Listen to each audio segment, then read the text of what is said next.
സംസ്ഥാനത്താകെ അനുഭവപ്പെടുന്ന കടുത്ത വേനൽ ഏറ്റവും ദോഷകരമായി ബാധിച്ചിരിക്കുന്നത് മത്സ്യബന്ധന മേഖലയെയാണ്. ചൂടിനെ അവഗണിച്ച് കടലിൽ മീൻ പിടിക്കാൻ പോകുന്നവർക്ക് പറയാൻ വറുതിയുടെ കഥകൾ മാത്രം. മീൻ പിടിക്കാൻ പോകുന്നവർ പലപ്പോഴും കാര്യമായൊന്നും ലഭിക്കാതെയാണ് മടങ്ങി വരുന്നത്. മീൻ കുറവായിട്ട് തന്നെ കിട്ടുന്നു. കാരണം ഞങ്ങൾക്ക് കടലിൽ പോയാലും അമിതമായിട്ടുള്ള ചൂട് തന്നെ. വസ്ത്രങ്ങൾ പോലും ഉപയോഗിക്കാതാണ് ഞങ്ങൾ സാധാരണ കിടക്കുന്നത്. ഈ ഇടിയും പിന്നലും വന്നിട്ട് പോലും തണുപ്പെന്ന് പറയുന്നത് ഞങ്ങൾക്ക് കിട്ടാറില്ല. അത്രയ്ക്കും വേഗത്തിലുള്ള ചൂടാണ് ഞങ്ങൾ അനുഭവിച്ചുകൊണ്ടിരിക്കുന്നത്. കുറച്ച് ആകുമ്പോൾ 500-1000 രൂപയൊക്കെ ദിവസം കിട്ടും. ചിലപ്പോൾ 2000 കിട്ടും. അത്ര പണി തന്നെ ഉണ്ടുള്ളൂ. എനിക്ക് പോകാതെ നമ്മളെ വീട്ടിൽ പാടെ എങ്ങനെ കഴിയും?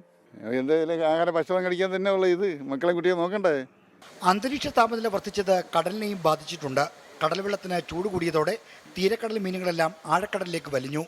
മീൻ കിട്ടണമെങ്കിൽ ആഴക്കടലിലേക്ക് പോകണം. കൂടുതൽ ദൂരം ഓടിപ്പോയാൽ തന്നെ ചിലവുകാശ് പോലും കിട്ടാറില്ല. നമ്മളിപ്പം ഇന്നലെ പണിക്ക് പോയി 10 രൂപയ്ക്കില്ലായിരുന്നു. തിരിച്ചാണ് വന്നത്. വല പോയിട്ട് 1 രൂപയ്ക്കില്ലായിരുന്നു. ഒരു 6000 രൂപ നഷ്ടമാണ് നമുക്ക് പണിക്ക്. ഇന്ന് പോകാൻ പോണു. ദൈവത്തിൻ്റെ കയ്യിലിരിക്കുന്ന എന്തിനാണെന്നുള്ളത്. ഭയങ്കര ചൂട്. വെള്ളത്തിൽ കിടക്കാൻ പോലും പറ്റുന്നില്ല. വീട്ടിൽ കിടക്കാൻ പറ്റില്ല. ഭയങ്കര ബുദ്ധിമുട്ടാണ്. അതിൻ്റെ ഇടയിൽ എണ്ണയ്ക്കുള്ള വില. നമുക്ക് ഇവിടെ നിന്ന് 40 കിലോമീറ്ററിൽ പോയിട്ട് വരുമ്പോൾ ഒരു 60 എണ്ണ 70 എണ്ണ എത്തും. 8000 രൂപ. അതിനുള്ള പണി നടക്കുന്നില്ല. ഇന്നലെ ഒരു വള്ളത്തിൽ 30,000 രൂപയ്ക്കുള്ളത് 40 കിലോമീറ്ററിൽ പോയിട്ടാണ്. നമ്മൾ 30 കിലോമീറ്ററിൽ എന്നാണ് ഒന്നുമില്ലാതെ. മീൻ വാങ്ങി വിപണിയിലേക്ക് എത്തിക്കുന്ന കച്ചവടക്കാരും പ്രതിസന്ധിയിലാണ്. മീൻ ലഭ്യത കുറഞ്ഞതോടെ വിലയും ഏറിയിട്ടുണ്ട്. വില കുറവാണ്.